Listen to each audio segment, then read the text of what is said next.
Estamos retornando com o programa A Velha Nova Friburgo com seu Gilson Kinucci, uma história interessantíssima sobre uma região agrícola de Conselheiro Paulino. Juca, que bela pauta que você me arrumou hoje, hein? Que bom, né?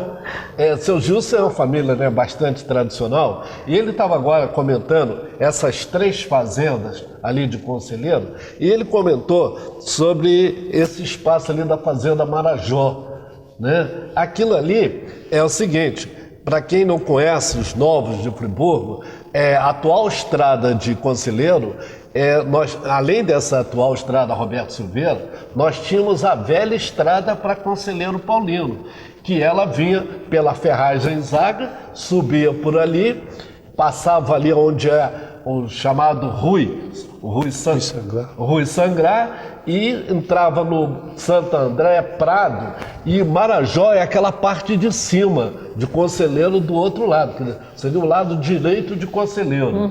Entende? Tem até onde depois o pessoal do Café Muqui comprou uma parte ali, trabalharam ali, né, Gilson? Sim. Então aquela parte chamada Marajó seria mais ou menos ali por cima de Santo André, por ali? Não.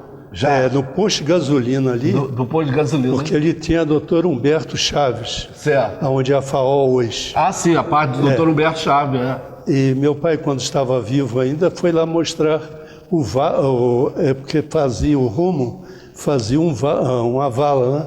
Foi lá mostrar a vala, como é que era feito. E esse pedaço que você está falando do Três Irmãos, né? Ali é aquele lado que fica ali atrás de São Jorge, seria São isso? Jorge. Tá certo? Isso. E ali seria então do João Siqueira. João Siqueira. Ele comprou 7 propriedades ali. Então, você vê, né? Que história bonita, porque uma geografia interessante, totalmente Janaína, diferente, porque né? muitas pessoas de Friburgo, quando a gente fala que Friburgo é a segunda maior produtora de flores do Brasil, a gente vai ver a origem dessas pessoas, certo? Num determinado momento, já agora com o Gilson, Friburgo teve em Conselheiro aproximadamente uns 50 a 100 produtores de flores, não, Gilson? Naquela época, ali de Conselheiro eram 40 produtores. 40 produtores. Japoneses também, né? Japoneses e brasileiros. Seu Alberto da Roça Pinheiro, ele é mais ou menos da mesma época, né? Ele era um grande produtor. Eu, na época, era novo, ele era o maior produtor de flor lá. Ele lotava vagão de trem para levar para o Rio.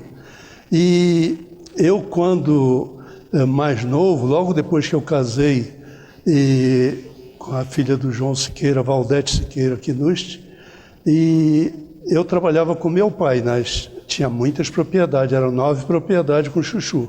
Isso que eu queria retomar essa linha do tempo, quer dizer, o seu avô, João Eringer, né? Não, João Alberto Kinucci. Desculpa, João Alberto Kinucci, ele foi um grande fazendeiro dessa região, né? Foi o terceiro dali da região. Né? Ele tinha fazendas, propriedades que pegavam boa parte de Conselheiro e atingia algum outro município? Não, esse aí é do meu pai, essa parte. Aí então a gente já vai para o seu pai. Quer dizer, mesmo o seu avô tendo 11, quantos filhos com a primeira? 21 filhos. No total, 21 filhos? Quando dividiu para o seu pai e os outros herdeiros, mesmo assim, ainda tinha muita propriedade, né? Você falou que seu pai era dono de 3 fazendas. 9 propriedades. 9? Mas o meu avô, ele só tinha o Marajó. Aí, como ali era pequeno, aí ele resolveu, com sacrifício, e comprou uma fazenda grande na Serra do Caparaó, em Minas Gerais. Levou a família toda de trem, levou 2 ou 3 dias para chegar entre Manhumirim e Manhuaçu. E lá tem a Parada Independência. Já estava a tropa esperando a mudança. E foram botando criança num balaio de burro e botava no outro. E quando chegou no final, disse que faltou uma criança, porque não tinha para botar no balaio de burro. Aí tinha que botar uma pedra para equilibrar, porque eles andaram por dentro da mata 70 quilômetros. Quando eles chegaram na fazenda, já era de tardinha, foram descarregando os animais todos, estava levando galinha, porcos, tudo para criar.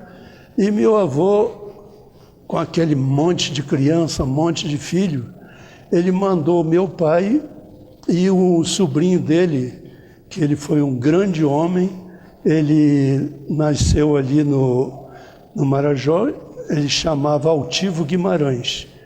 E ele não tolerava a lavoura. Ele falou assim, um dia eu vou sair daqui e vou ser homem na vida. E foi para São Paulo, ele conseguiu ser major do Exército, dentista e advogado, 3 coisas. E meu pai, com ele, estava com 15 anos, esse meu primo estava com 13, meu avô mandou que ele subisse no morro atrás da fazenda, ainda tem a fotografia da fazenda, pena que eu não trouxe aí. Então mandou que ele fosse buscar cipó. E meu pai com a faquinha foi cortando, chegou no alto, tinha uma baixada, e foi cortando o cipó e meu primo enrolando. Aí quando chegou lá no determinado, tudo dentro de uma mata fechada, e eles não sabiam que tinha onça. Aí quando eles chegaram perto de uma árvore, tinha um buraco de tatu, com aquela terra solta, o meu pai olhou aquilo e falou assim, tem um gato meio grande aí, vamos embora que já tá, o cipó já chega. Aí um falou, tio, isso aí não é pata de onça? Não, mas estava uma pata enorme, né? Aí eles, já estava começando a escurecer, eles apanhavam um cipó aqui, apanhavam outro ali, e tinha uma árvore grande caída, eles passaram por baixo e escutaram um barulho por cima. Uau, aquilo deve ter sido a onça aqui. E eles gritando muito, quando chegou na cerca, eles não pularam a cerca, eles rolaram por baixo da cerca, perderam faca, perderam cipó e gritando. Mas se salvaram, né? Quando chegaram em casa, o meu avô falou assim, cadê o cipó? Vai buscar o cipó outra vez.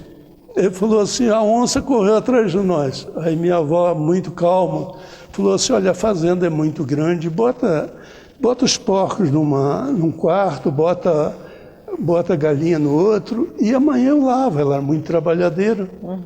Aí ele resolveu, falou assim, vamos que a onça, aqui tem muita onça, vamos que come nosso filho e nosso neto. Aí conseguiram. No dia seguinte, um burro sumiu da tropa. Aí veio um caçador, falou assim, é a onça que tem aí, tem muita onça aí. Foram os caçadores para o mesmo lugar que o rapaz, que meu pai e meu primo subiram, chegaram lá e encontraram um córrego. E na frente tinha uma pedra, tinha um buraco na pedra, a onça estava bem de cara. Mataram a onça e embaixo no córrego estava a canavieira dobrada, então o animal estava preso, estava morto ali. Então vê como é que a coisa foi difícil. Seu Gilson, para a gente retomar a história assim, em Friburgo, quer dizer, seu avô comprou essa fazenda no Caparaó. Depois ele voltou para Conselheiro outra vez. Aí voltou para Conselheiro Paulino. Voltou novamente. E como é que foi essa sucessão dele para, no caso, seu pai e mais 20 irmãos, né? Aquilo, coitado, meu avô era muito trabalhador. Ali no sítio Arucum tinha 6 alqueires de milho. E meu avô, coitado, naquela época, o médico daqui de Friburgo era o doutor, como é que chama? Alberto Braune. Ele era farmacêutico, né? Sim. Então, meu avô, com muitos filhos, muita coisa, ele era muito trabalhador. Ele chamava, foi acho que em 1932, chuva não parava, ficou acho que 2 meses chovendo direto. A gente fala agora, mas naquela época foi pior. E com aquela chuva, o meu avô, vendo que a família dele precisava comer e tinha os porcos para tratar, aí ele dobrou uma folha de zinco. Naquela época não existia plástico, não existia nada, capa de chuva. Ele dobrou uma folha de zinco, botou nas costas e durante os meses da chuva ele trabalhou capinando o milho. E tinha 6 empregados. Tinha empregado naquela época que falava, com chuva não vou na roça, com sol também não vou. Então hoje tem isso, naquela época também tinha. Então os empregados não quiseram ir e ele foi sozinho. Coitado, ele pegou uma tuberculose e a casa dele era muito grande, tinha um fogão a lenha. Em vez de ele procurar o farmacêutico ia a Friburgo, ele não quis ir para Alberto Braune, ele resolveu curar sozinho. Só que ele botava as costas no calor do fogo, aí deu um problema, ele ficou acho que 6 anos em cima de uma cama. Meu pai era o mais velho que cuidava dele e tinha uma porção de moças para casar. Meu pai não podia casar enquanto não casasse as filhas todas, as irmãs. E olha a situação que ele passou. Aí meu pai, com a situação, tinha 2 propriedadezinhas, uma era da herança da minha mãe e outra ele comprou. Aí a nossa casa era ali na Jardinlândia, e a 4ª casa que nós morávamos ali em frente ao João Alberto Knust.